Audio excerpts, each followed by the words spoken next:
The most valuable artifact in the world is said to be somewhere out there, hiding in a secret location, waiting to be found. It is not gold or precious jewels, or even something that could be sold for millions of dollars at auction. Rather, it's this cup. And if you can find it, all your dreams will come true. It is the Holy Grail. While this might sound like the premise of an adventure movie, it is actually a well-known legend that has been around for hundreds of years. The story of the Holy Grail has been written about many times throughout history, with different authors taking the legend in slightly different directions. What we tend to think of as the Holy Grail today was first described by French author Wolfram von Eschenbach. In his 12th century poem, von Eschenbach wrote of a magical vessel that could heal the sick and grant wishes, which he called the Saint Grail, or Holy Grail.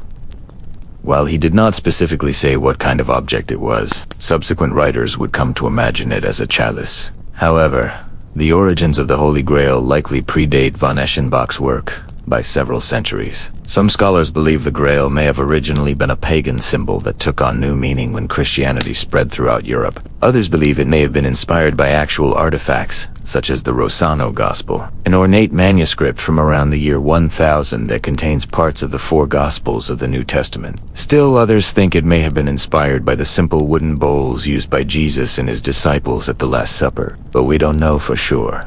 What we do know is that as the legend of the Holy Grail evolved over the centuries, so too did its identity. Sometimes it was a chalice, sometimes it was a platter, and sometimes it was even said to be a spear that pierced Jesus' side while he was on the cross. Throughout most of medieval literature, the Grail was typically described as being made of gold or silver and adorned with precious gems. However, other versions portrayed it as being much more humble, such as the prose version of the Grail story written by Robert de Boron in the 12th century, which stated that the Grail was nothing other than an ordinary vessel that had been used to collect blood from Christ's wounds. As you may have guessed, the mystery surrounding the Grail has led many people to believe it might actually exist. If it does, though, where could it be hiding? One popular theory holds that the Grail can be found at the castle of Tintagel in Cornwall, England. Legend has it that the Grail came into the possession of Joseph of Arimathea after Jesus' crucifixion, and was then brought to Britain by him and his followers. Eventually,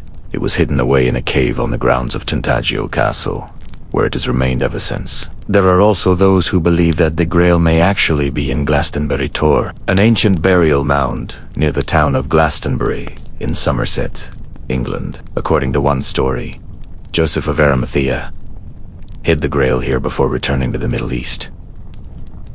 Another version claims that it was brought to the Tor by King Arthur's knights after it was stolen from a church in Glastonbury Abbey. And yet another theory suggests that the Grail is actually buried in Winchester Cathedral in Hampshire, England. The story goes that after being stolen from Glastonbury Abbey, the Grail was taken to Winchester and then hidden inside the cathedral's tower. Each of these places has its own unique history and significance, making them all plausible candidates for the Grail's resting place. However, there is no evidence to support any of these theories, and none of the sites have ever uncovered anything that could be considered the Grail, so we may never know for sure whether it is real or just a figment of our collective imagination. For centuries, the search for the Holy Grail has captivated the human imagination. Double writers, artists, and filmmakers have been drawn to the legend of the Grail because it offers so many possibilities for adventure and romance. In recent years, the Grail has become a popular subject in fantasy novels and movies such as Indiana Jones and The Last Crusade, The Mists of Avalon, and The Da Vinci Code. While some people take the legend of the Grail seriously, others see it as nothing more than a fun story that has no basis in reality. Regardless of how you feel about the Grail, there is no denying that it has had a lasting impact on our culture. The phrase Grail quest has become synonymous with any long and arduous search for something that may not even exist. But perhaps the most interesting thing about the Grail is that it has never been found, at least not that we know of. Some people believe that the Grail is nothing more than a myth, and that it was never really hidden in the first place. Others believe that it is still out there somewhere waiting to be discovered. Maybe it is in a cave in Cornwall, or maybe it is in a church in Glastonbury, or maybe it is buried in a tower in Winchester. We may never know for sure. But the mystery of the Grail is part of what makes it so appealing. If you were to ask me what I think, I would say that I don't really know. I am not sure if the Grail is real or not. But I think the legend is a powerful reminder that sometimes the things we seek are not physical objects, but rather spiritual ones. The Grail may represent our search for meaning and purpose in life, or our desire for healing and wholeness. Now, let's take a few deep breaths together. Breathe in, hold it for a moment, and breathe out. Let's do that again. Breathe in, hold it for a moment, and breathe out. And one more time. Breathe in, hold it for a moment, and breathe out. So go ahead and get comfortable wherever you are. You can lay down or sit up. It doesn't matter, as long as you are comfortable. Just close your eyes and relax. Let your muscles go limp, and let your breathing slow down. We often feel anxious or nervous because we hold tension in our bodies. When we're anxious, our bodies tense up in preparation to fight or flight. However, when we relax our bodies, we send a signal to our brains that we are safe and everything is okay. This can help to calm us down and reduce our anxiety levels. So try to focus on your breath. Breathe in, hold it for a moment, and breathe out. Let your breath be slow and steady. Don't worry about anything else. Just focus on your breath. It's okay if your mind wanders. Just gently bring your attention back to your breath. Don't judge yourself for getting distracted. Just keep bringing your attention back to your breath. As you continue to breathe, let your body relax more and more. Let go of any tension you're feeling. Imagine any areas of your body that are feeling tense or sore. Just imagine those areas relaxing and letting go. You can also repeat a mantra to yourself if it helps you to focus. Something simple like "I am relaxed" or "I am safe" can be effective. Just to repeat whatever mantra you choose to yourself softly. It doesn't matter what you say, as long as the words are positive and calming. One of the benefits of practicing this type of meditation is that it can help to improve your overall health. When you are relaxed, your body is better able to heal itself. Your immune system is stronger, and you are less likely to experience stress-related problems. Additionally, meditation can help to improve your mental health. It can help you to focus on the present moment and appreciate the things in your life. It can also help you to develop a sense of inner peace and calm. In our busy lives, it can be difficult to find time to relax. Between work, family, and other commitments, we often feel like we are constantly on the go. But it is important to make time for relaxation. Otherwise, we risk burning ourselves out. When we are relaxed, we are better able to enjoy our lives and appreciate the people around us. We are also better able to deal with the challenges that come our way. So take a few moments each day to relax. Close your eyes, focus on your breath, and let go of any tension you're feeling. It can make all the difference in your overall health and happiness. Take a moment to appreciate the things in your life. Focus on the positive and let go of the negative. Appreciate the people who make you happy and the things that make you grateful. When you focus on the positive, you will attract more positive things into your life. It's also important to remember to be kind to yourself. We all make mistakes. We all have bad days, but it's important not to dwell on our mistakes. Learn from them and move on. Be patient with yourself and understand that everyone makes mistakes. And finally, don't forget to have fun. Life is too short to be serious all the time. Make time for the things that make you laugh and the things that make you happy. Make time for the people who make you smile and the activities that bring you joy. So go ahead and get comfortable wherever you are. Close your eyes, focus on your breath, and relax. Let go of any tension you're feeling and focus on the positive. Be kind to yourself and have fun. The search for the Holy Grail started long before Arthurian legend took off in the 12th century. The idea of some miraculous cup from Jesus' Last Supper existing somewhere out there in the world was enough to inspire centuries worth of quests. And though there's no way to know how far back this idea reaches, we do have some fascinating clues that point us towards the dawn of the Grail legend. Welcome back to the channel. Today we are continuing our descent into the rabbit hole of Arthurian legend with part 2 of a tale as old as time. Last week we talked about the origins of the Arthurian legends, and today we are talking about the Holy Grail. Now before we get into it, please subscribe if you haven't already. We've got 2 videos left in this series after this one, and then we've gone. Now take a little break. After that, well, I'll be back with a new series, but there is plenty of Arthurian lore to sink your teeth into here. So while you're waiting, you should probably check out our other stuff too. There's links below. So let's get into it. If you want to trace the Grail back to its earliest roots, you're going to have to start with a word. It might not seem like much, but when it comes to mythology and folklore, words are everything. The word that would eventually become Grail in Old French was graal. That spelling might look familiar because this is pretty much the same word that we find at the heart of Wolfram von Eschenbach. Parsifal, or Perceval, depending on which translation you prefer. That's right. Even Wolfram's spelling is closer to the original than ours. Now the thing is, scholars can't agree on exactly what this word meant. Was it something precious? Was it a vessel? Was it an object that had miraculous powers? Nobody knows.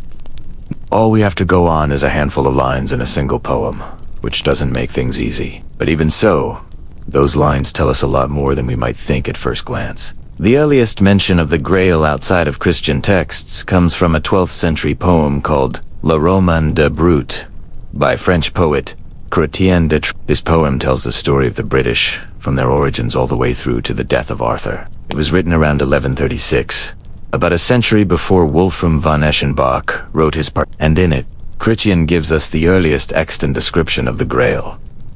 In Chrétien's version, the Grail is wielded by none other than King Arthur himself. He first comes across it when he fishes it out of a nearby lake and brings it back to heal his sick queen. When she drinks from the cup, her health immediately improves. Then later, when Arthur is mortally wounded after the Battle of Camlan, it's the Grail that heals him, at least for a time. In fact, the Grail stays with Arthur for quite a while after that, traveling to Avalon with him when he has to retreat from the Saxons. It seems that Chrétien was working with a different Grail than the one we're all familiar with now. And in fact, he doesn't ever call it a Grail at all. Instead, he calls it a drink, or more specifically, a vessel that contains the drink. The mysterious drink itself never actually gets explained. However, scholars generally agree that it's supposed to be a magical liquid of some kind. Given that it's drawn from a lake, and that it can heal the sick, it probably has connections to the natural world, possibly drawing on the same sort of pagan traditions that Chrétien used when writing his romance. Whatever the case, the Grail's ability to heal is a key part of its nature, at least in Chrétien's retelling. We also see hints that there is more to the Grail than meets the eye. When Chrétien describes how Arthur reacts to receiving it, apparently, he was quite surprised to receive such a strange goblet, asking, who would have believed it? What is this? And even later on, when Merlin tells Arthur he's destined to receive a marvelous vessel, Arthur refuses to believe him. According to Merlin, the Grail will come to Arthur unexpectedly. You won't believe it until you hold it in your hand, Merlin says. And that's exactly what happens. Arthur doesn't recognize the Grail as anything special until he actually takes possession of it, at which point, according to Merlin, then will your joy know no bounds. These descriptions hint that the Grail may have been originally conceived as something hidden, something not of this world, something that was almost impossible to comprehend. And that is really interesting because it is the exact same description we get from Wolfram von Eschenbach over a century later. Perceval isn't just the second major Arthurian text we have. It's also the first to use the term Grail. Wolfram took Chrétien's Perceval, reworked it and expanded it into a prose romance, adding hundreds of pages and completely changing the story. In Wolfram's version, the Grail is known as the Sangreal, which literally translates to blood vessel. Again, scholars don't exactly know what this means, but it definitely seems to refer to some kind of chalice. Now, unfortunately, for the poor people who just wanted to watch a nice wholesome video about a magical cup, the Sangreal in Wolfram's poem is associated with some truly messed up stuff. The Sangreal is at the center of an elaborate procession, a procession that's being held behind closed doors and shrouded in mystery. The Grail itself is covered in such secrecy that even looking at it is dangerous. Those who behold it are driven insane. So what's going on here? Why is the Grail so dangerous? Well, it seems like whatever the Sangreal is, it's supposed to represent purity and holiness. Only those who are pure of heart can behold it without being driven mad. Unfortunately for Parsifal, he fails this test when he enters the Grail castle and asks where the most beautiful woman is. You see, his mother had sent him on a quest to find the Sangreal, but she didn't bother to tell him what it was or what it represented. So when he sees all these cloistered maidens inside the castle, he figures one of them must be the Grail. Luckily for Parsifal, he is able to recover from this mistake and achieve spiritual enlightenment. But it's a close call. What's really interesting about this scene is that it shows a clear influence from Chrétien de Troyes. In both Chrétien's Perceval and Wolfram's Parsifal, the hero finds a mysterious vessel that's hidden away and guarded by beautiful women. And both times, they fail to recognize the Grail's true nature. In Chrétien's version, the Grail was disguised as an ordinary vessel, while in Wolfram's version, it was hidden behind a wall of flesh. Despite those similarities, though, Wolfram went way further with the Grail than Chrétien ever did, weaving it into the very fabric of his narrative, showing how its absence caused all of the knights in the castle to slowly die of starvation, and explaining how it could be reclaimed with a kiss from a pure maiden. And yet, despite all that elaboration, Wolfram still leaves us with more questions than answers.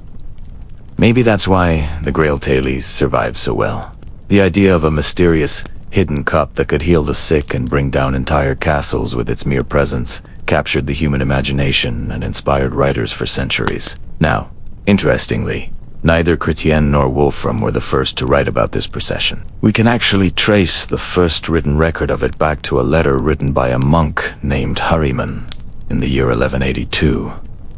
Writing to fellow monk and future legendary translator of the Nibelungenlied, Ahriman says, "Do you wish to hear of a wondrous vision? I heard it told by a monk who had seen it, how once in a church intoned silence fell upon all, and then there entered on the right side of the altar a procession of holy men bearing a cross, and followed by virgins. On the cross was a red cloth on which lay a golden chalice. As they moved forward, a white dove flew from the chalice, and alighted on the shoulder of the man who bore the cross. And when he turned to depart, the dove flew back again into the chalice. No one may see the face of him who bore the cross, save he who is deemed worthy." This is clearly a description of the same procession that appears in Wolfram's Parsifal, except in Wolfram's version, the procession is invisible, and it's driving the characters in his story mad. Here, though Herman says that it was visible and brought peace, this difference in tone between a terrifying supernatural event and a peaceful divine one helps us understand how medieval authors approached their work.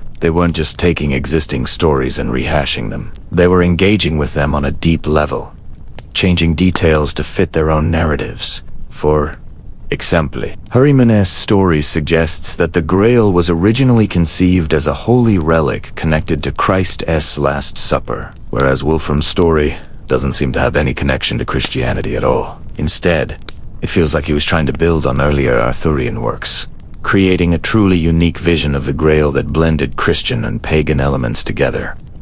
But unfortunately, that's where we have to stop for now. We don't have much information on the Grail before Wolfram von Eschenbach, but we've already seen that it was different then. It's likely that Chrétien de Troyes had even older versions in mind when writing his Perceval, and maybe there were even older versions than that. Unfortunately, all we have are scraps and summaries and What I find really fascinating about the Grail, though, is how many threads connected to the wider web of Arthurian legend. From the early historical roots of the Arthurian stories to the mysterious origins of the Grail itself, to the possible influence of the Holy Grail on Welsh mythology, Arthurian legend is surprisingly well documented, and we've barely scratched the surface. I hope you enjoyed today's video. If you did, please subscribe and leave a comment. Also, remember to check out our social media accounts for extra content and announcements. Thanks for watching. Bye. And we have to remember that during the time of Christ, the Jews were eagerly waiting for the Messiah. But the problem was they had absolutely no idea what the Messiah would look like, or how he would behave. This is why when Jesus came into the world, people thought he was John the Baptist at first, because John looked like what they expected the Messiah to look like. Someone who had been in the desert and eaten only locusts and honey. The idea was that the Messiah was going to be a great king, like David, who was going to drive out the Romans and free the Jewish people from Roman oppression. And so people are looking for the Messiah, but they don't know what he looks like. They don't know who he is. They don't know anything about him. So this is why there's such confusion surrounding the identity of Jesus. Hi everyone. Hi everyone. Welcome back. Thank you so much for tuning in. It's me. And today is episode number 4 in our series called Secrets of the Vatican. If you're new here, I would love to have you join us every single week as we explore the hidden and sometimes mysterious aspects of the Catholic faith. Please make sure if you enjoy our videos, you leave us a thumbs up and subscribe. I'll share more about this series in just a moment. But first, let's get right into it. So we left off last week with Robert de Boron, this French author who wrote a very popular book in the 13th century called The Secret History of the Holy Grail. And as we mentioned, this book is considered the origin story of the Holy Grail, which supposedly started off as a chalice used by Jesus at the Last Supper, but then became the vessel that caught his blood during the crucifixion. Now, there's a lot of different stories that come together in this one book, but it's considered the foundational text for everything we know about the Holy Grail.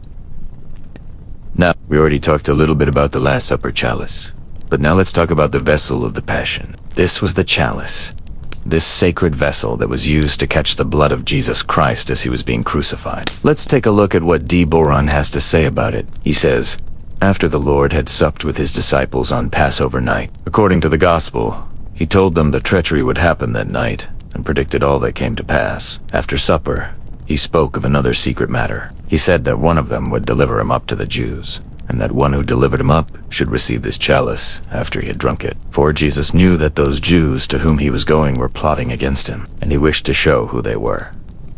Then in chapter 23, we read, the traitor Judas went forth and received his sop from Jesus, took the chalice from the servant, and went out. Then the Lord said to the disciple whom he loved, he who has dipped his hand in this dish with me will not wash it before my death. Simon Peter said, my Lord, why can I not wash it? The Lord answered him, if you know what you do, you will ask me for nothing. Then Jesus, knowing that Judas had gone after him, said, you are zealous for this, but I desire that you come to the knowledge of your heart, for this chalice is preordained for me. So the idea here is that there was a group of Jews who were really against Jesus, who didn't believe he was the Messiah. And so they plotted his death. But Jesus, knowing this, did something very interesting. He showed Judas, the one who would betray him, the chalice, the cup, and gave him a bit of bread, the soap, and gave him a drink from the cup. And then Jesus told his other disciples, the ones who were loyal, this cup is destined for me. And then later, when Jesus was actually being crucified, the soldiers gambled for his garments. But one of them, Longinus, looked inside the wound in Jesus' side and immediately converted to Christianity. And so this lance that pierced Jesus' side, Longinus kept it as a relic, along with the vessel that held Jesus' blood, the cup of the Passion. So these relics, the lance and the chalice, both came into the possession of the Bishop of Rennes. And de Boron writes, they placed the precious vessel in a church in France for saying that the body of our Lord could not corrupt where the blood was. Thus the blood and water flowed down the right side of our Lord's body into this chalice, which is the well of life. It is the source of miracles, and it sanctifies those who venerate it. So the chalice becomes this holy relic, and the people who had it believed that the blood of Jesus Christ was so powerful that it could uneven allow his body to decay. And so there's an amazing, miraculous power that comes from this chalice. Now, there are a few things I find interesting about this account. First of all, we see that Jesus predicts everything that happens to him, and he even knows who his betrayer is, Judas Iscariot. And so this is a very interesting thing to think about. Also, there is this moment when Jesus gives Judas the soap and a drink from the chalice and tells the others, you won't wash this until after my death. There's this whole symbolic washing of the feet ritual that happens during the Last Supper. But then there's also this idea of not washing the chalice until after Jesus' death. So we see this washing imagery throughout the entire passage. Also, what's interesting is that Jesus speaks about the chalice being preordained for him. In other words, it was always meant to be fulfilled. God chose this chalice and ordained it for himself. And then we also hear about the lance that Longinus takes. And so these relics become incredibly important. Let's continue with the reading. From this day forward, faith in the Lord increased greatly over all the earth, and the disciples went forth boldly, preaching the gospel. Afterwards, when the blessed Joseph of Arimathea, who was a member of the Sanhedrin, and had bought the linen cloth in which our Lord was wrapped, departed this life, he bequeathed this holy vessel to his son Elias. He, in like manner, bequeathed it to his son Joseph, and he to his son, a total of 5, until it came to a certain venerable man named Hugus, who left it to the church of Rennes for safekeeping. So who is Joseph of Arimathea? We actually learn about him in the Bible. In Matthew's Gospel, we hear, and behold, Joseph, who was a member of the council, a good and righteous man, fearing the Jews' wrath, came and took the body of Jesus. He took the body, wrapped it in a clean linen cloth with spices, according to the Jewish burial custom, and laid it in his own new tomb, which he had hewn out in the rock. So, this is the man Robert de Boron is referring to here. It's also important to note that there's a mention of Huges, and in chapter 36, we hear that Hugus leaves the chalice and the lance to the Church of Rennes for safekeeping. But then we also hear that a bishop named Stephen traveled to Rome to show the relics to Pope Urban IV. And then Urban IV supposedly took the chalice to Rome and put it in a place called the Tower of the Vatican. And so this is how the chalice possibly ended up in St. Peter's Basilica in Vatican City. There is a story that when Pope Urban IV took the chalice from Rennes to Rome, he experienced a miracle. As he was crossing the sea with the chalice, his ship encountered a storm and was almost destroyed, but he held the chalice above his head and the storm ceased immediately. Another version of the legend says that the ship carrying the chalice sank, but Urban was able to walk on the water and take the chalice from the bottom of the sea and dry himself and his companions, without even getting their clothes wet. Now, we don't know if any of this is true, and we actually don't have any historical evidence connecting the relic in St. Peter's Basilica to Jesus Christ. But it's interesting to look at these legends and see how they developed over time. So this is where we'll end part 3 of O.R. Serious. If you enjoyed this video, please leave us a thumbs up and subscribe. We'd love to have you join us next week as we continue exploring the secrets of the Vatican. Thank you so much for joining us. Until next time, stay safe, stay warm, and I'll see you soon. And so it is that by following the White Rabbit and the Ermine through the greenwood and over the hills to the west, our heroes come at last to the place they have been seeking, which is a place of great beauty. It is called the Fisher King's Mead, though it seems more like a forest than a mead, and in the midst thereof is a great stone tower, wherein the Fisher King abides. Now, this tower is very fair to look upon, yet it is all overgrown with ivy and creeping things, and it looketh old and forsaken. Yet about it are many fair maidens, and they are ever singing songs of great sorrow, and our heroes pause here, wondering what mystery hangs about this place. And here now, Sir Kay begins to mock good Sir Gareth, saying, "What, still wouldst thou follow dreams? What folly is this, good sirrah? Doth not thy head ache with dreaming? What is this that thou dost seek?" But good Sir Gareth hearkens not to Sir Kay's mocking, but goeth forward toward the tower, and he calleth in a loud voice, "Greetings, good sirs, and greetings, fair ladies. Be jur leave. I must speak with the lord of this place." And the maidens answer him, "We are the daughters of the Fisher King, and we will ask our father for thy request, and we that they turn and do enter into the tower." And Sir Kay, chiding Gareth still, followeth.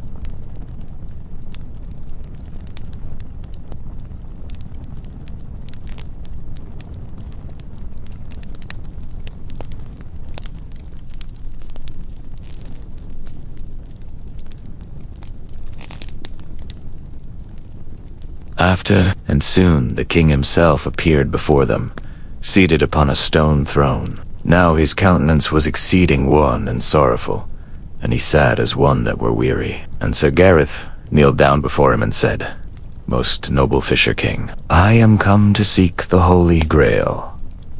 Then the Fisher King answered, "Woe is me! I have waited long for thee, for it is written that thou shalt come and heal my wounds, and restore my lands to their former beauty. For our lands are now a wasteland, and I myself am wounded to death, and none can heal me, save only the pure of heart." And Sir Gareth then looked around him and saw that the land without was a dead and barren waste, and all because the Fisher King's wound was so grievous. Then Sir Kay spake up and mocked Sir Gareth, saying, "So now thou sayest that this quest is folly. What sayest thou? Now, good sirrah, what sayest thou?" But the Fisher King waved his hand, saying, "Hold thy peace, Sir Kay, for I know well that Gareth is pure of heart, and so he shall be the one to win the Holy Grail." Then the Fisher King turned again to Sir Gareth, And he said, I tell thee, truly good sir, that I have waited long for thee, for it is written, that thou shalt come, and heal my wounds, and restore my lands to their former beauty. Alas, I am wounded unto death, and my lands lie in a wasteland about me, and if I die, then all shall be utterly lost. Then Sir Gareth answered, Fear not, my lord, for I shall help thee to heal both thyself and thy land. And with that Sir Gareth ariseth from his knee, and stealeth away the sword Excalibur from the scabbard where it hung beside the Fisher King.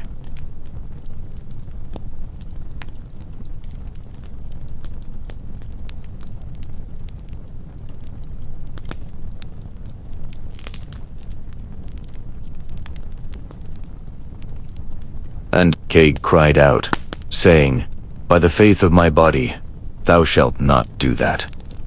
But Gareth hearkened not to him, and he touched the point of the sword to the heart of the Fisher King, and the blood of the king mingled with the dew of the grass. And then Gareth took up some of that blood, and smeared it upon the leaves of a tree. And straightway those leaves did bud, and blossom, and bear fruit.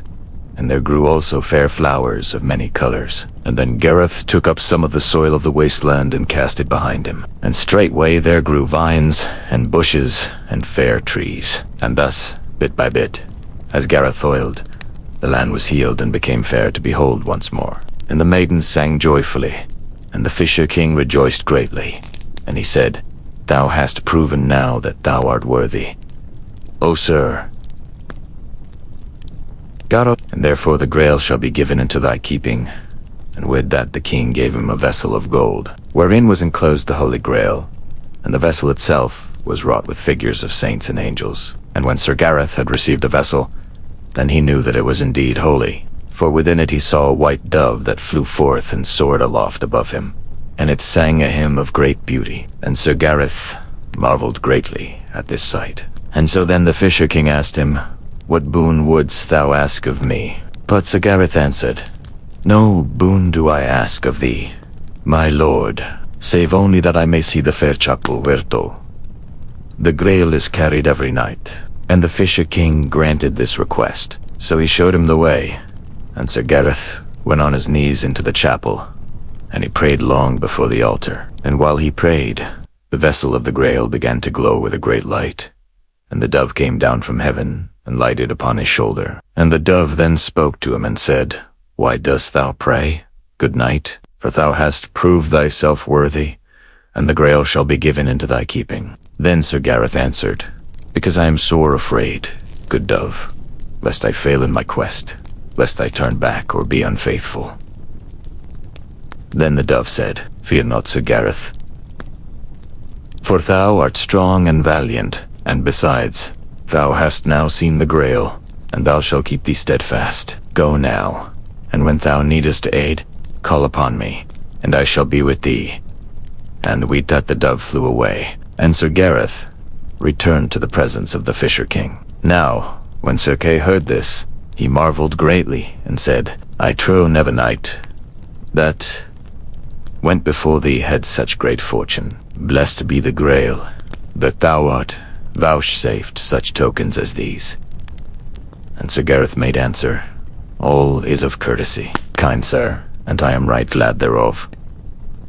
Then Sir Kay asked him, What boon will you have of the Fisher King? And Sir Gareth answered, My lord, I desire much to see the fair chapel whereto the Grail is carried every night. Then the Fisher King granted his request, and Sir Kay accompanied him into the chapel. And when they were come within, lo, the vessel of the Grail was borne aloft upon the shoulders of 4 angels, and they bore it to the high altar, where it shone with a great light. Then the Fisher King said to Kay, Dost thou not feel within thee a great longing to win this holy prize? But Sir Kay answered, Nay, by my faith, no longing have I, but only envy of Sir Gareth, who shall have the prize. And so now they awaited the coming of the dawn. And when it was full day, then the Fisher King arose and said, I thank you, Sir Gareth, that you have healed me in my lands, and as a token of my thanks, I give to you this ring, which shall be a sign between us. And Sir Gareth took the ring, and it fitted him wondrously well. And so then he took leave of the Fisher King and of all the court, and he went his way to seek further adventures. And Sir Kay, when he saw that Sir Gareth was gone, then he fell to weeping and wailing, saying, "Alas, now I see too late how foolish I have been. Would God I had taken the ring rather than he. Ah, now he hath all the glory, and I must go hence empty-handed." And with that Sir Kay turned and followed after Sir Gareth. And so it is that even as Sir Gareth journeyed on his way, suddenly he heard a voice that sang to him a song of great beauty, and the voice seemed to call to him from yonder hills, and he could swear it said his name. And wonder seized him, and he wist not what to think nor what to do, whether he should go yonder or turn back. But finally, he decided that it were best to follow the sound, and so he went on his way. And it fell upon a time as Sir Galahad was journeying along, he heard a voice that sang to him a song of great beauty, and the voice seemed to call to him from yonder hills, and he could swear it said his name. And wonder seized him, and he wist not what to think nor what to do, whether he should go yonder or turn back. But finally, he decided that it were best to follow the sound, and so he went on his way. We have become so alienated from ourselves that we don't even recognize our own divinity. We were born divine, and we've forgotten it. It is time to remember. Today, we look at Part 5. Part 5, the 5th episode. In this episode, we want to explore one of the most important symbols in medieval art. The chalice, or cauldron, filled with fruit or flowers. You've seen these images before. They're very common in the art of the period, and we want to try to understand what they might mean. This was called the Cauldron of Plenty, but I think that it can be understood in many different ways, and perhaps the different ways are not mutually exclusive. There are 3 things here. There's the vessel itself, there's the contents of the vessel, and then there's what comes out of the vessel. So let's begin with the vessel itself. In alchemy, there are certain kinds of vessels which are used for particular purposes, and there are 4 principal types of vessels in alchemy. You have the alembic, which is kind of like a distillation tower. You have the pelican, which is a closed vessel, and it's used to hold something in and keep it from escaping. Then you have the crucible, which is a kind of a rough, hard vessel that can withstand high heats. And finally, there is the phoenix. Now, the phoenix is a special vessel because it has a beak. That is to say, it can pour. It can direct. It can contain. But it can also pour forth. It's like an open vessel, and it pours forth what it contains. So the phoenix becomes a symbol of what happens when the alchemist has put all his work in. He's heated it up properly. Now he can turn the crank and things come out. Things start to flow and move. So the phoenix is really the culmination of the work of the alchemist. It's where everything comes together. It's like the still point in the turning world, if you know that phrase from the Tao Te Ching. But it also implies a directionality, a movement outward from the center. Now, what does the cauldron have to do with any of this? Well, in a way, the cauldron is simply the vessel that holds the potential for all of these things. It's like the womb before birth. It contains all the possibilities. It's a matrix of potential, but nothing has happened yet. Now, what goes into the cauldron? Well, the cauldrons we're looking at today have various things inside them. Sometimes it's fruit, sometimes it's flowers. You also see things like grains, and sometimes you see blood. I think what we need to remember is that medieval art is highly symbolic, and the symbols are often drawn from different traditions coming together. What we see in the Bible, for instance, is that there's a lot of different kinds of symbolism. We see this in the Gospels, but we also see it in the Old Testament. And so the artists working in the Middle Ages would have been familiar with both traditions. For instance, in the book of Exodus, we read that Moses and Aaron went into Pharaoh and told him to let the people go. And while they're there, God says to Moses, "Take some of the dust of the ground and throw it at the Pharaoh." And when he throws the dust, it turns into blood. So that's one layer of meaning here. This is kind of like the blood that turns into flowers and fruit. This is somehow a kind of transformation, like an alchemical process, where something gross becomes beautiful, something dark becomes light. But then there's also the Eucharist. The Eucharist is this central sacrament in Christianity. It's the transformation of bread and wine into the body and blood of Christ. This happens at every Mass. And we think of that now as being a mystery. We don't really know how that's possible. but it's something that Christians believe, and so I think we can connect that idea of transformation to this imagery. The thing that's really interesting about the Eucharist is that it actually has two meanings in Latin. The word is a very old word, and it means both the thing itself, the bread and wine, but also the table on which the bread and wine are placed. So when we talk about the altar, we're really talking about the table.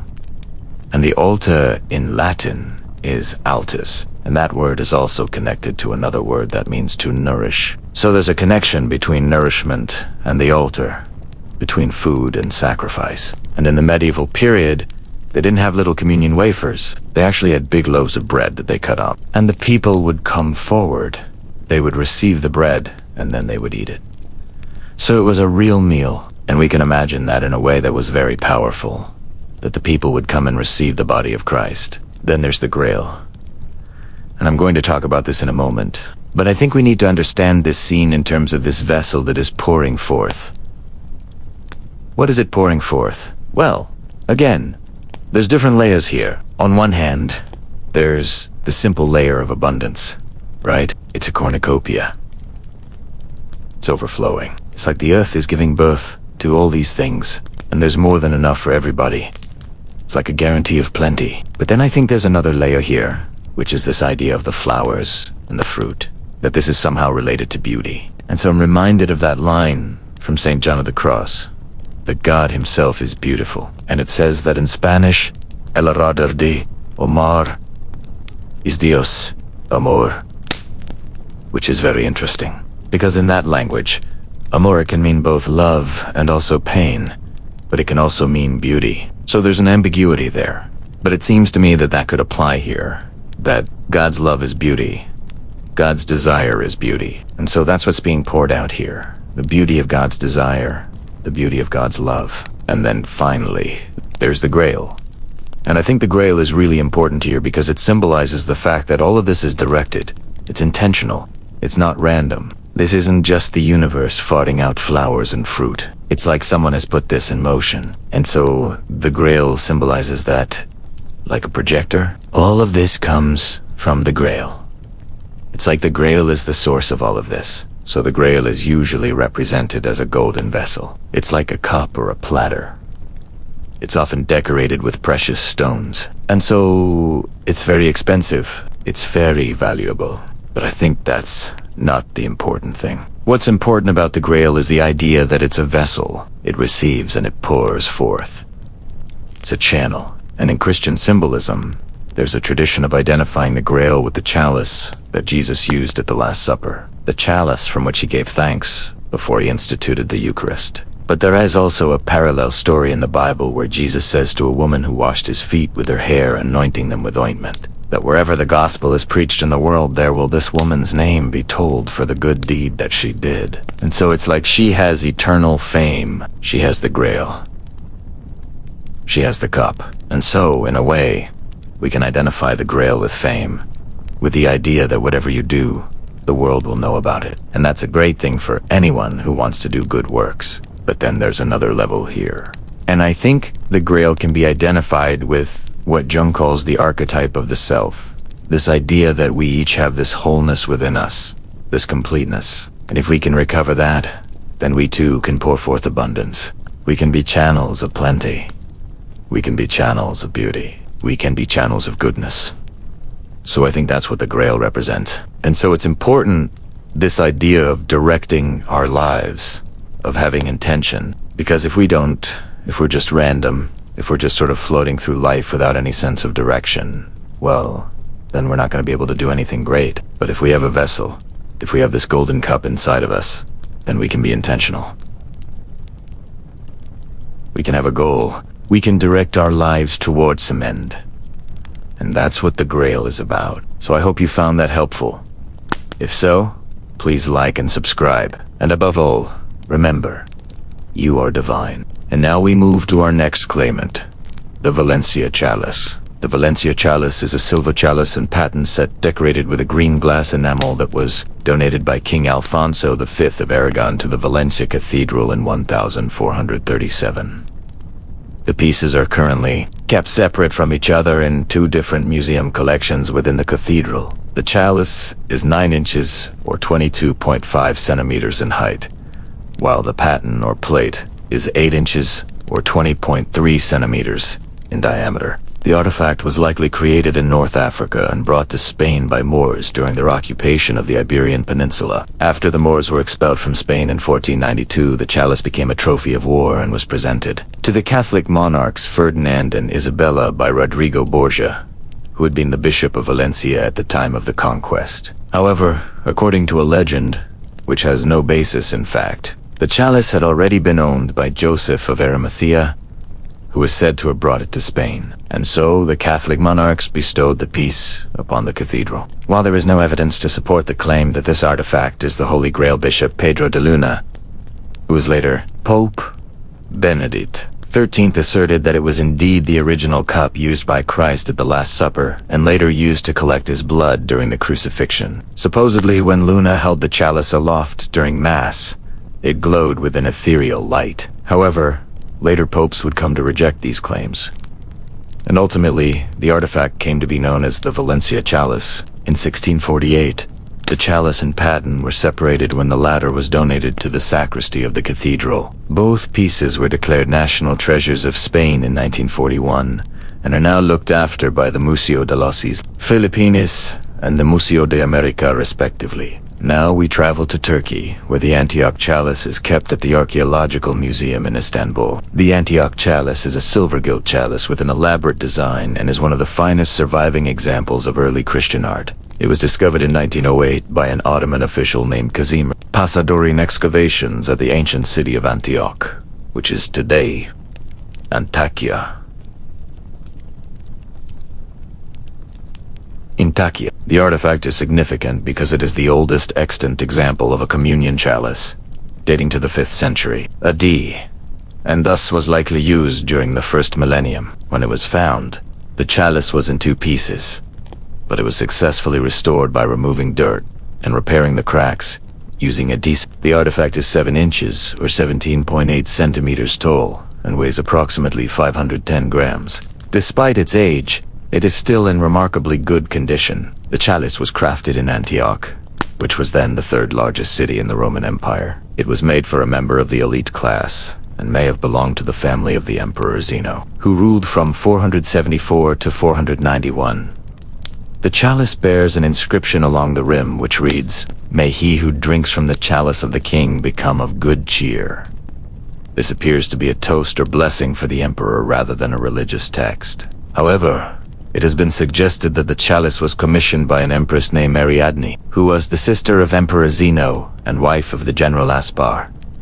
She was noted for her Christian piety, and so may have intended to use the chalice during communion. Unfortunately, little else is known about the chalice's history, but it was likely looted by the Seljuk Turks in the late 11th century. In 1922, the Republic of Turkey passed laws protecting all artifacts discovered in the country, making it illegal to remove cultural property from the country without a permit. But despite this, sometime before 1953, the chalice was smuggled out of Turkey and ended up in the hands of an American collector named Charles W. 5. Charles Z displayed the chalice in his home until his death in 1968, at which point it was sold to the Metropolitan Museum of Art in New York. After being exhibited in the United States for nearly 3 decades, the chalice was returned to Turkey in 1997, where it now resides in the Istanbul Archaeological Museum. Given its age and exquisite craftsmanship, the Antioch chalice has understandably captured the imaginations of many, and so some have put forth a theory that it represents the lost Holy Grail. For instance, in 1977, a scholar named Paul Zoe wrote, "I cannot see any reason why the Antioch chalice should not be identified with the vessel which Jesus raised to Blessed the Last Supper."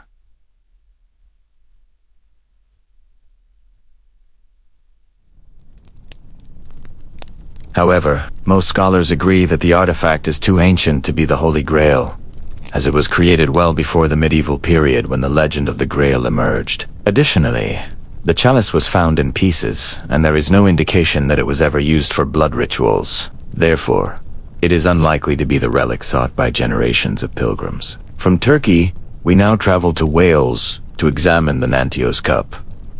The Nantios cup is a silver-gilt chalice dating back to the 5th or 6th century AD. It was discovered in 1844 by Reverend John Jones of Nantios, near the village of Landysell in Wales. Legend has it that the cup was brought to Britain by Joseph of Arimathea and hidden in a hollow oak tree. It was then recovered by a local lord who gifted it to the Jones family in exchange for the return of his daughter who had been stolen away by a member of the family. Over the years, the artifact was passed down through the generations until it eventually came into the possession of Helen Mary Lloyd. Lloyd donated the chalice to the National Museum of Wales in Cardiff in 1906, where it remains to this day. In 1967, the cup was examined by a scientist named Bernard Smith, who determined that it dated back to the 5th or 6th century AD and was likely made in southern France. It is 8 inches or 20.3 centimeters tall and weighs 16 ounces or 453.6 grams. Smith also noted that the cup had been repaired in the Middle Ages, having been dented and cracked at some point in its past. It is possible that these damages occurred during the turbulent times following the Norman invasion of England in 1066, causing people to hide valuable objects, such as the cup. However, it is unclear if the damage occurred before or after the cup was supposedly hidden in the oak tree. Our next stop takes us to Italy and the Genoa bowl. This artifact is a shallow silver bowl with a diameter of 13.75 inches or 34.9 centimeters and is decorated with embossed designs. According to a legend, it was sent to Genoa by King Baldwin II of Jerusalem in 1165 to commemorate the city's role in the Third Crusade. However, this story is likely a fabrication dating back to the Renaissance. The bowl was actually discovered in 1551 during excavations beneath the Oratorio di San Lorenzo in Genoa, though its origins remain unknown. In 1875, it was donated to the Royal Museum of Italy in Turin, where it can still be viewed today. Some believe that the bowl could be the lost cup of the Transfiguration, which is mentioned in the Gospel of James. According to this non-canonical text, Jesus took 5 of his disciples aside and told them that they would be with him in the kingdom of heaven and would be allowed to drink from the cup of the Transfiguration. However, this account is not accepted as part of Scripture by most Christian denominations, and therefore the bowl cannot be definitively linked to the events described therein. And finally, we bring this episode to a close with quiet pilgrim lore, which does not refer to a specific object, but is worth mentioning nonetheless. It is a tradition that originated in the 12th century in the region of Santiago de Compostela in Spain, where many pilgrims traveled to see the tomb of St. James the Great.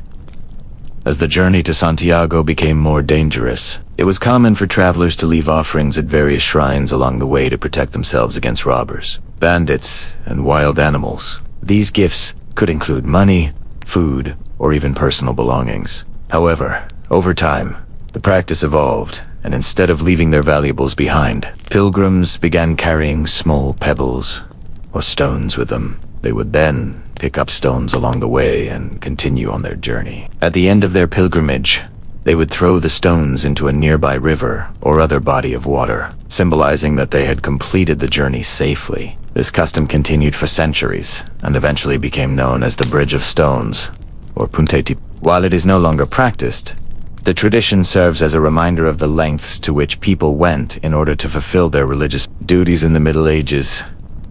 Thank you for watching. If you enjoyed this video, please consider subscribing to catch future installments in this series. You can also follow us on social media. Until next time, walk well, and often in holy places. In part 6, we found ourselves in Rennes-le-Château, and though I wasn't able to show it to you because the footage was too dark, we visited this tomb inside the Church of St. Martin. It belongs to Marie de Gaisy, Mother of Marie, Queen of Scots, and was interred here alongside her son, Jean III de Berry. Continuing our investigation into her family tree, we discovered that Marie de Guise was herself the daughter of Louis, Duke of Bourbon, and his wife, Isabella of Bourbon, who was a direct descendant of the Merovingian kings. Through Hutem, we can trace a lineage back through various medieval French nobility, all the way to Clovis I, King of the Franks. And if you'll recall from part 4, we found that both Jesus and Mary Magdalene are also direct descendants of Clovis. So we can say that Jesus and Mary Magdalene are related to one another through this bloodline. What is the significance of this? Well, That's for you to decide. But I think it's fascinating nonetheless. Our next stop takes us to the medieval citadel of Montségur. High up in the Pyrenees Mountains, the Cathar movement began in southern France during the 12th century, offering an alternative form of Christianity, which rejected papal authority and emphasized personal experience and gnosis, or knowledge, as the path to salvation. In their view, the material world was viewed as inherently evil, and the flesh is corrupt, leading many Cathars to live lives of poverty and celibacy. Their beliefs were seen as heretical by the Catholic Church, and in 1208, Pope Innocent III launched the Albigensian Crusade to eradicate Catholicism. By 1229, most Cathars had been killed or converted under threat of death. However, some survived in hiding, and rumors persisted of Cathar communities enduring in remote areas like the Pyrenees. This area became known as the Cathar country. Today, the Pyrenees Mountains serve as a natural border between France and Spain. But before the Middle Ages, there were no such political boundaries. The mountain range stretched unbroken across the landscape, and local lords held varying degrees of power within their mountainous domains. While it's true that many Cathars lost their lives during the Albigensian Crusade, some undoubtedly survived and retreated into the rugged terrain of the Pyrenees. The problem with saying that they continued living here is that it is very difficult to prove something like that. For example, we know for a fact that the inhabitants of Montségur held out against the English until it was basically a rubble pile. But what happened to those inhabitants afterwards? We don't know. Did some retreat into the hills and valleys of the Pyrenees? Maybe. But whether they were Cathar or not becomes irrelevant, because the people of these regions would have shared similar beliefs with the Cathars regardless of their official affiliation. This includes the remote village of Montségur, located in the Ariège region of southwestern France. Montségur is situated high up in the Pyrenees Mountains, making it nearly inaccessible except via steep winding paths. Today, visitors can reach it by car and then hike up the rest of the way. But in the Middle Ages, it was truly a place that was difficult to get to unless you knew the routes well. The village was first mentioned in a charter dated 1032, referring to it as Monte Singro, which translates as Mount Anger or Mount Black. Throughout its early history, little is known about Montségur until it came under the rule of Raymond Roger Trencavel, Viscount of Carcassonne. In 1209, when Pope Innocent III declared war on the Cathars, Trencavel rebelled and fortified Montségur and other locations to resist attacks. These fortifications included castles, watchtowers, and thick stone walls. Some historians estimate that by 1215, over 1,000 Cathar parfaits or perfect ones had gathered at Montségur, joining the 2,000 common folk who lived there. According to legend, these parfaits were willing to die rather than renounce their beliefs. When faced with siege, they reportedly prepared for martyrdom by partaking in a last supper and washing one another's feet. They also reportedly sang hymns and prayed throughout the 10-month siege, never breaking down despite being subjected to starvation in the elements. Eventually, the village fell to the forces of Simon de Montfort on March 1244.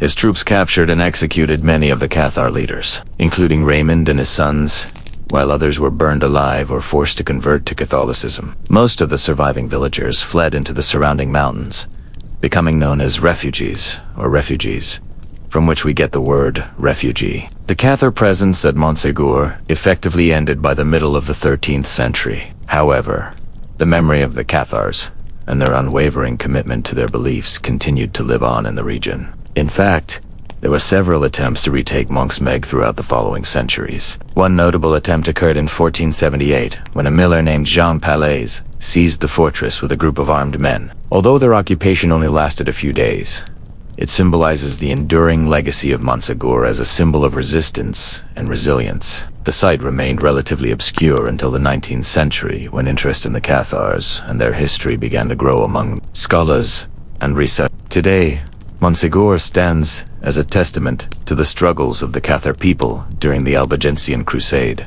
The ruins of their once formidable fortress are a somber reminder of their unwavering commitment to their beliefs. The story of Montségur has also captured the imagination of many over the years, and has inspired numerous works of art, literature, and film. Its legacy continues to resonate with those seeking to understand the complexities of medieval history and the persecution of religious minorities. And so our journey brings us to yet another dead end. There's simply no way to know what happened to those Cathars after they left Montsegur. They could have gone anywhere, but the fact that they had nowhere else to go but up into the mountains tells me that they probably didn't travel far before disappearing into the countryside. Now we visit the village of Rennes-le-Château. Not much remains today, besides a church and a few houses. Back in the 17th century, a priest by the name of Balaguer noticed some strange symbols carved into some stones near the town. He brought a hammer to chip away the markings, but they turned out to be unnaturally hard. Upon further inspection, he realized that they were actually engraved in the bedrock and not merely carved into stone blocks. What he found were 2 sets of glyphs, each comprising around 20 characters. This prompted him to research further, and he discovered that the signs resembled the Hebrew alphabet. He even found entire words carved into the rock like Jehoshaphat and Sheba. This was quite shocking. At the time, since there were no Jews living nearby and anti-Jewish sentiment ran rampant throughout Europe, someone had clearly tried to cover up this inscription somehow, perhaps to hide the fact that Solomon and Sheba were related. Remember, this was 1665. Just a few decades after the publication of the New Testament in Hebrew. So, such a discovery could have caused quite the stir. But why does any of this matter? Why should we care about these secret orders and conspiracies from 1,000 years ago? Personally, I think it's important, because it gives us insight into the culture and history of the past. No matter how sensational some of these claims may seem, they often contain kernels of truth.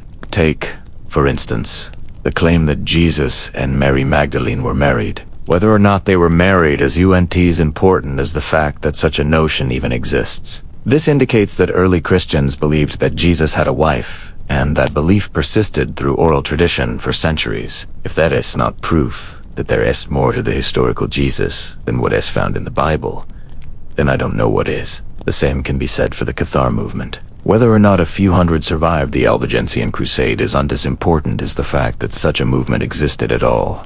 Catharism arose as a reaction to the corruption and abuses of power within the Catholic Church and its teachings, challenged the status quo, and offered an alternative way of thinking. Their emphasis on personal experience and gnosis represented a radical departure from the traditional reliance on church doctrine and rituals. The Cathar movement highlights the human desire for spiritual fulfillment and the willingness to challenge established institutions in pursuit of personal enlightenment. We may never know the full extent of the Cathar influence on European history, but it's clear that they left an indelible mark. As we continue our exploration of the past, let us remember that every mystery and conspiracy theory holds the potential to shed light on the complexities of human history. While some may appear outlandish or unbelievable, they often offer valuable insights into the beliefs, values, and struggles of the people who lived in different times. Let us embrace the pursuit of knowledge and understanding and keep searching for answers to the many mysteries that surround us. In our final destination today, we visit Roslin Chapel in Scotland. The chapel was built in the 15th century by Sir Christopher Seton and took nearly 200 years to complete. Because of the chapel's elaborate carvings, many believe it contains secret messages and symbols. The most famous carving is known as the Apprentice Pillar, because it was supposedly unfinished when the stonemason responsible died. But what makes it significant is the series of overlapping triangles that cover the shaft. Some see these triangles as evidence of esoteric knowledge hidden within the chapel's architecture. Could there be a connection between Roslin Chapel and the Holy Grail? That's up for you to decide. What do you think? Is there anything you'd like to add or share your thoughts on anything discussed in the video? Please leave a comment below. Thank you for watching. Here we are then at part 8.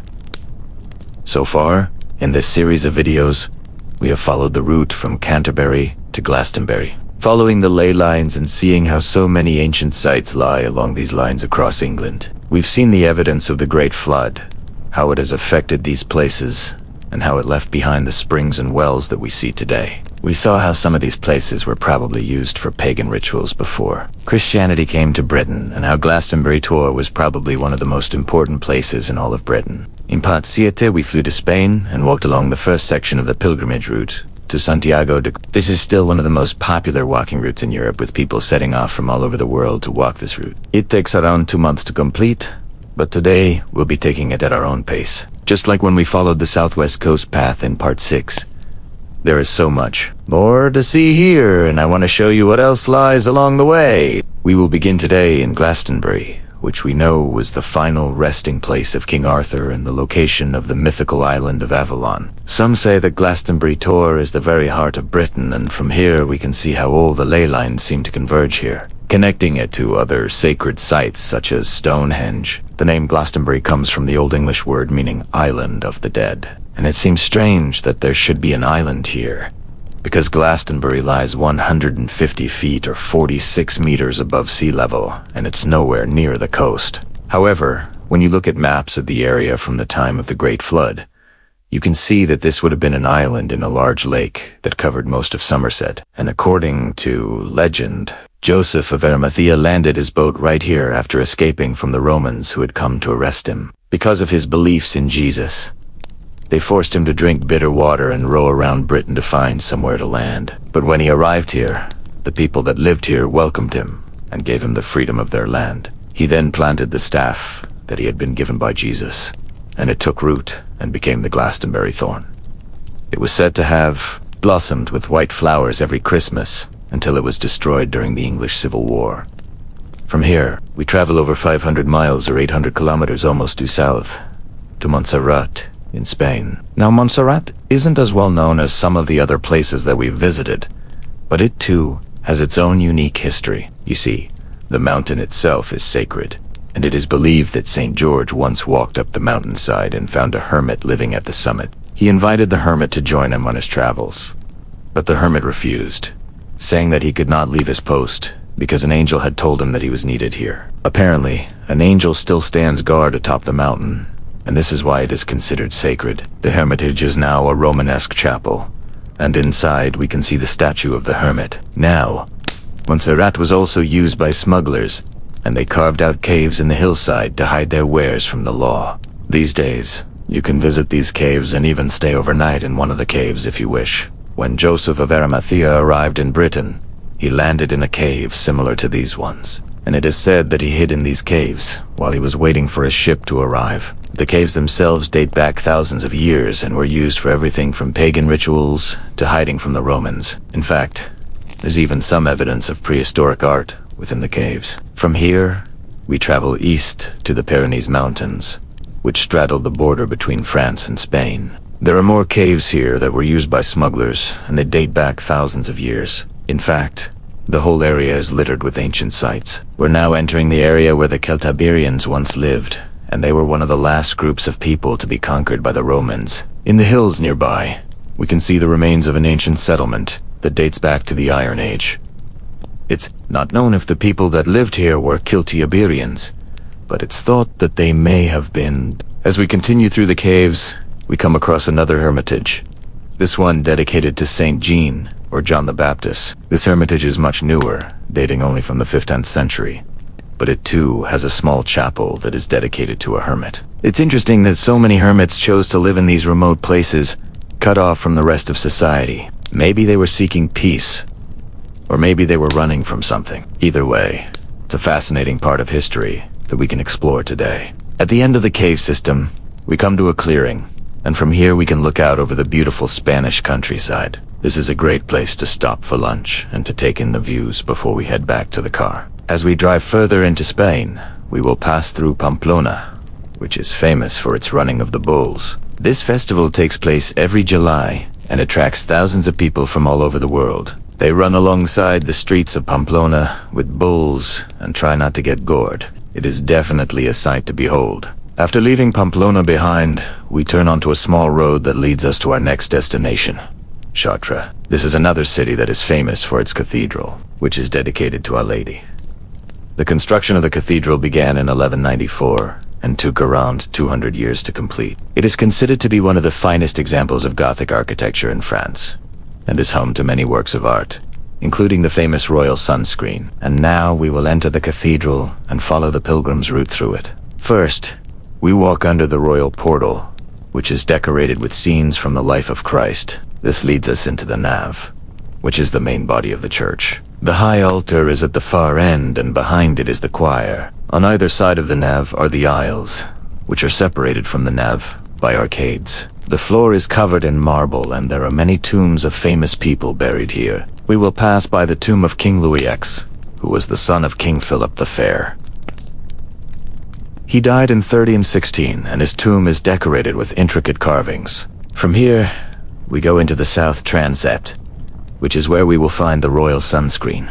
This is a large screen that was built in the 16th century and separates the choir from the rest of the church. It is decorated with scenes from the life of the Virgin Mary, and was once used to keep the royal family separate from the rest of the congregation. We can also see the tomb of Bishop Maurice de Sully, who was the Bishop of Paris when the cathedral was being built. He died in 1248, and his tomb is decorated with a recumbent effigy. Next, we go into the north transept, which is where we will find the tomb of King Philip the Fair. He died in 1314, and his tomb is decorated with intricate carvings. He was the father of King Louis X, and was responsible for the construction of the Louvre Palace in Paris.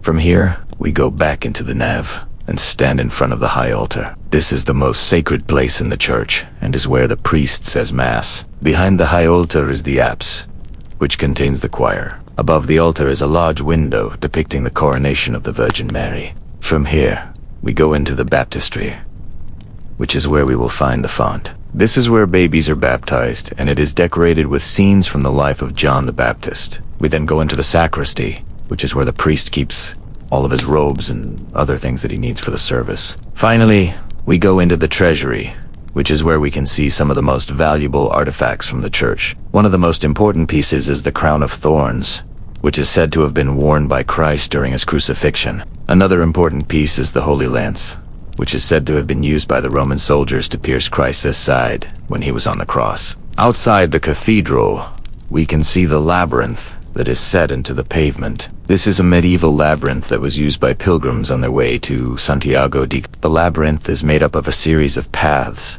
that wind around each other, and it is a symbol of the journey that the pilgrims were taking. To walk the labyrinth, all you need to do is walk to the center of it, and then walk back out again. It is a simple but effective way of helping you focus on your thoughts and to clear your mind.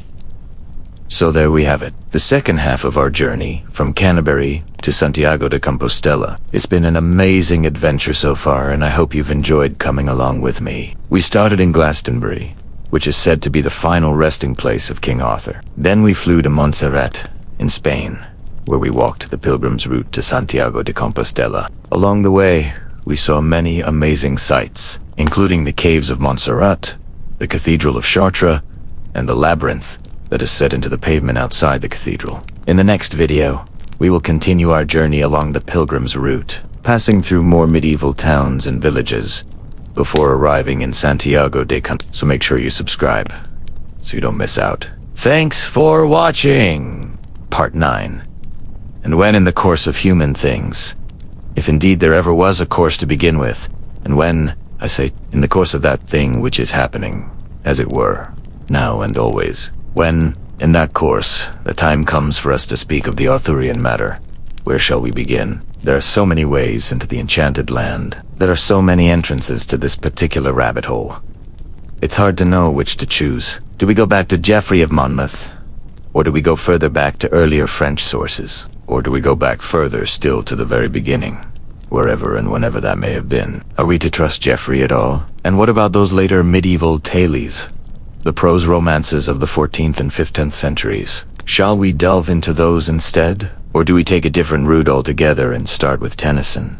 Or perhaps with Wagner? We might even start with the Prédophiolites, with Holman Hunt's painting of the Lady of Shalott, for example, or Ford Madox Brown's The Last of England. Perhaps we should begin in the 20th century with T.H. White's novel, The Once and Future King, or with Mary Norton's The Magic Bed. Maybe we should start with John Berman's film Quest for Camelot, a movie of which the less said the better. Or shall we enter the rabbit hole through the medium of academic debate, talking first about the possible origins of the Arthurian legends, the various theories that scholars have put forward to explain how they came about and why. There are so many ways into the enchanted land, so many entrances to this particular rabbit hole. It's hard to know which to choose, but let's not forget there are exits too, as well as entrances. And maybe it doesn't much matter which entrance we pick, because sooner or later we will find ourselves in the same place.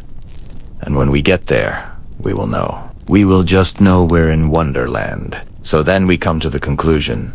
If indeed this is a conclusion, and if this is a conclusion, I do unsee that any of us are any closer to the beginning than we were before we started. We have only gone deeper into the looking glass, but it's a conclusion we're happy to be stuck with, isn't it? Because haven't we stumbled upon something wonderful here? We have stepped through the looking glass and into the world of eternal recurrence, of endless circles, of going round and always finding ourselves in exactly the same place, which is everywhere and nowhere. All is one, and one is all. All right, then, let's go back to Richard Wagner and his Parsifal. Let's talk a little bit about that. Parsifal, that last opera of his final work, which he himself regarded as his greatest achievement, and yet also as an utter failure. It was certainly a bold move to base an opera on the story of the Holy Grail. And how did Wagner get the idea, I hear you ask, of basing an opera on the story of the Holy Grail? Simple. He read a little book called Parsifal by a German writer called Wolfram von Esch, who died in around 1220. Wolfram's poem is, among other things, an extended meditation on the nature of love, which is never far from the surface in Wagner. And Wagner was particularly interested in Wolfram's treatment of Parsifal, the hero of the tale, whose name is synonymous with innocence and foolishness, but also with spiritual purity. Wolfram presents Parsifal as a kind of Christ figure, a healer and redeemer, and Wagner liked that. It's interesting to note, by the way, that although Wolfram was writing in the early 13th century, he uses the spelling Perceval, which indicates that his source material may have come from an even earlier, possibly Celtic source. But Wagner wasn't just attracted to Wolfram's version of the Grail story. He was also intrigued by the idea of basing an opera on a medieval poem, which is hardly surprising when you consider that he was a key figure in the broader Romantic movement towards medievalism, a movement that found in medieval art and literature a kind of idealized expression of national feeling and communal identity. Medievalism was all the rage in the early 19th century.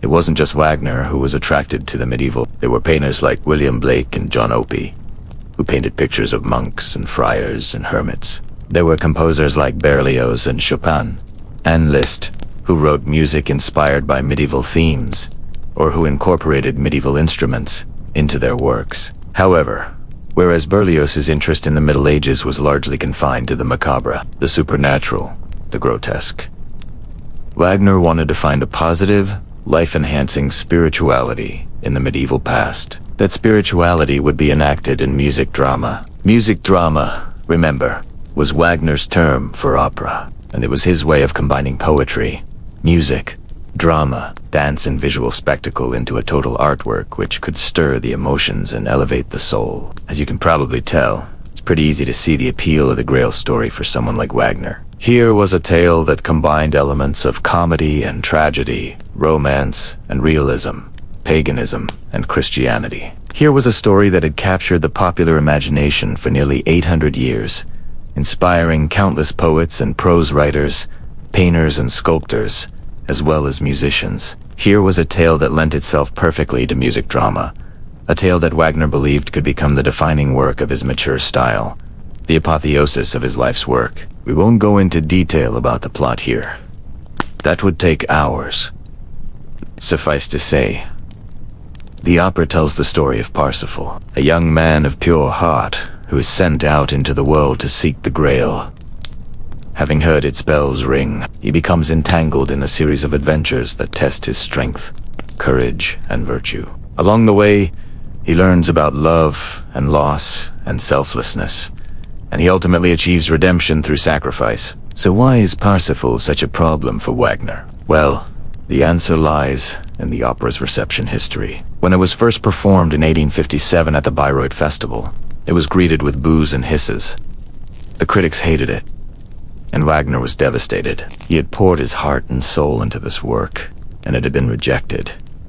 He felt as though his career might now be over. In despair, he retreated to his estate in Switzerland, where he died 3 years later. He never saw another performance at Parsifal during his lifetime, and it's clear from his letters and journals that he was deeply affected by the failure. Indeed, in a letter to his friend, Cosima Wagner expressed his fear that Parsifal would remain a dead letter, a monument to his own incapacity. In the event, Wagner's fears proved to be unfounded. Parsifal went on to become one of his most popular and frequently performed operas, but the controversy surrounding its premiere never really went away. Some people loved it, and others hated it, and the reasons for both reactions remained curiously obscure. If Wagner's contemporaries couldn't quite explain their visceral response to Parsifal, neither can we. But we can try to get to the bottom of it. One reason for the opera's enduring popularity is, I think, its sheer ambition. Wagner was trying to do something completely new here, and he pulled off something genuinely revolutionary. This is the first opera to feature a continuous musical texture without spoken dialogue.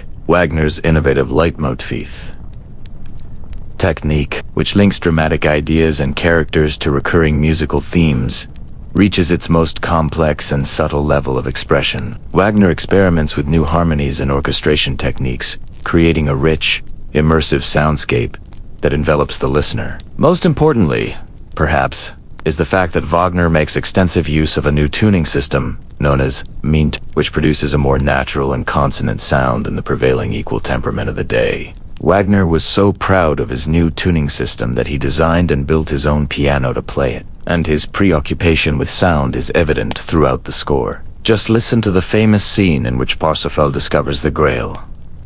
The music is both heavenly and earthly, radiant and intimate. It's unlike anything Wagner had written before, or indeed anything that anyone had written before. Parsifal remains a landmark in the history of Western music, and yet there's something elusive about it, something that resists easy categorization. It's not just a religious work, nor is it simply a secular adventure story. Parsifal combines elements of both, and yet transcends the sum of its parts. It's a profoundly moving experience that defies rational explanation. This is perhaps why Parsifal has been the subject of so much critical debate over the years. How does one go about explaining something that seems almost inexplicable? One could argue that Wagner was trying to express something beyond language, beyond the confines of traditional musical form, something that lay at the very heart of human experience, and in doing so, he created a work that is timeless in its appeal.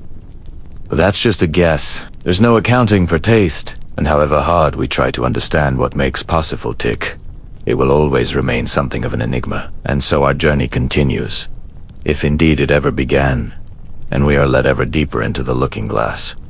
And when we get there, we will know. We will just know we're in Wonderland. Thank you for watching. Please subscribe and enjoy future content.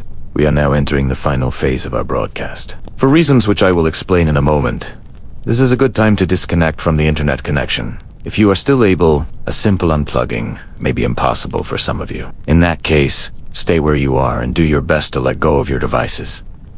You can pull the cord at the end, but just before that, I need to tell you something. For the rest of this segment, I'm going to continue the documentary-style narration that we began earlier. It's going to sound like the same voice as the rest of the film. We're gonna trust each other here. I'm gonna tell you what I think happened after the Seeker left the main chamber. I'm gonna share some of my own memories and blend them in with his story. Some of these recollections are dreamlike, or they seem so out of body that I normally would unshare them. But this is how it felt last night. So I'm gonna tell you anyway. When the Seeker left the room, the Grail continued to glow blue for a full minute before fading into white. The glow expanded until it filled the entire chamber, and then the Grail rose above the pediment, and the Knights of the Round Table appeared behind it. They rode forward on their spectral steeds, and formed a circle around the Grail. One by one, the knights reached down and drew glowing swords from the earth. Their blades flashed in the air and parried each other as they circled the Grail. Then one knight stepped forward, a fierce yet beautiful woman. She raised her sword towards the sky and shouted a challenge into the heavens. I heard her words, but they were not spoken. They echoed inside my mind. "Where are you?" she cried. "Show yourself." Then another voice answered her. It was not a knightly voice.